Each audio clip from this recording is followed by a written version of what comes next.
କିନ୍ତୁ ଏଇ ଯେଉଁ पुलिस प्रशासन दीर्घ दिन धरी आपण जो कथा आज क्वेश्चन कले आज जे सेठी बाबू जहाँ विषय आज आलोचना पर्यालोचना चली मु तो कहि व्यक्तिगत भाव में जी मु अनुभव करिछि एवं आपण चैनल माध्यम बा विभिन्न गणमाध्यम जहाँ मु जानी विषय रे दीर्घ दिन पर्यंत गोटे ए भलिया ऑफिसर बोधे आम दृष्टि नजर आसी नथिले कहीं केते गुड़े इनसीडेंट आपणकर गोरु गाड़ी जबत ठू आरंभ करी बाली गाड़ी जबत एवं विशेषकर मूर्ति जो वैद्यनाथ मूर्ति चोरी होता से समय सहित आम आलोचना करूँ मूर्ति केमी बाहर से सी भारी तत्परता देखते गोटे लास्ट मोमेंट रे पहुँची चोर को धरिया ट्रैप करने से उद्यम से जारी रखिते आम से समय गोटे बहुत परामर्श भी देइथिलु आपण जेते चेष्टा करिके जिनसटा को बाहर करंतु ये गोटे अंचल पाई निश्चिंत आपण पाई गौरवर कथा ये अंचल पाई ये कथा तेणु से बहुत चेष्टा करथिले से जिनस को बाहर करिया पाई तत्पर मध्य थिले तेणु देखंतु गोटे से जगाटा से पोजिशनटा गोटे सब कंट्रोवर्शियल पोजिशन गोटे पुलिस टे फ्री हैंड आज काम करि पाउनी ए दृष्टि से कम करने ताकू जदि तार दक्षता थिले मध्य से प्रतिपादन करि पारुनी गोटे पॉलिटिकल इम्पैक्ट गोटे रोचे राजनीतिक दल जदि कौन गोटे दलर प्रभाव रे से तार कार्य को जी भाव करने कथा से सुचारू रूप संपादन करि पारुनी किंतु मु जानिबारे मु जी जानी इंटरनल मैटर कौन होता है कहबिनी किंतु एते दिन दीर्घ दिन पर गोटे ऑफिसर जे कि यही सब एक्टिविटीज अति स्ट्रांगली ताकू से प्रोटेक्ट करुले एवं बहुत कम दिन भितर गोटे दबंग ऑफिसर हिसाब से निजक ये अंचल परिचित करते समस्तर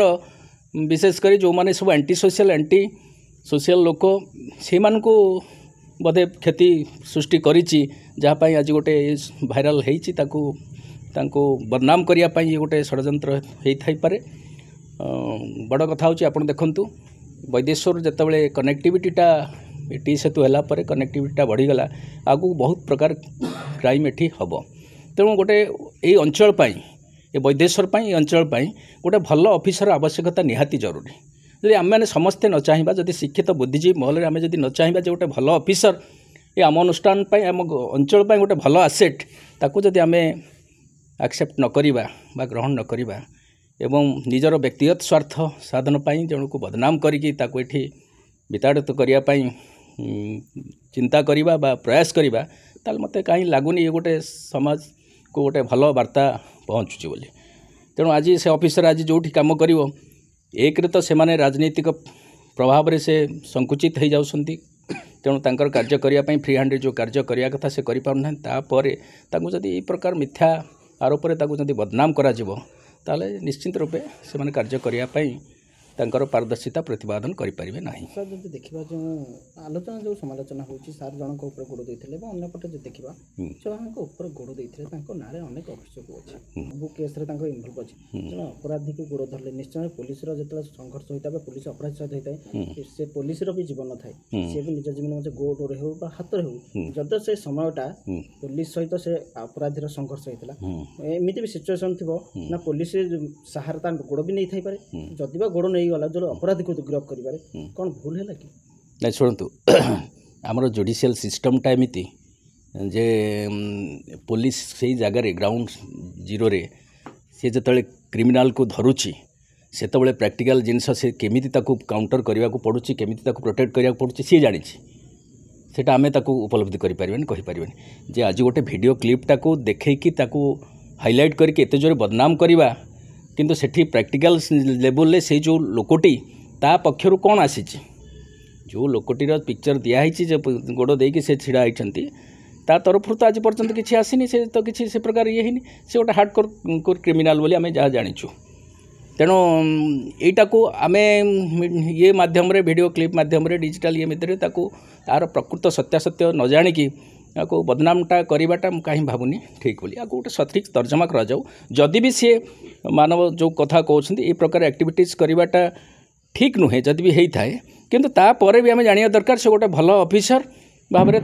पूर्वर जी आम जदि देखा रेकर्ड ଏଇ ଅଳ୍ପ ଦିନ ଭିତରେ ଯେତେ ଗୁଡ଼ିଏ କାର୍ଯ୍ୟକ୍ରମ କରିଛନ୍ତି ଆପଣଙ୍କ ମିଡ଼ିଆ ମାଧ୍ୟମରେ ବି ଏଇ ଅଞ୍ଚଳରେ ବି ବହୁତ ପ୍ରକାର ଆପଣ ତାକୁ ଦର୍ଶାଇଛନ୍ତି ଯାହା ଯାହା ଆକ୍ଟିଭିଟିଜ୍ କରିଛନ୍ତି ତାହା ନିଶ୍ଚିତ ରୂପେ ଗ୍ରହଣଯୋଗ୍ୟ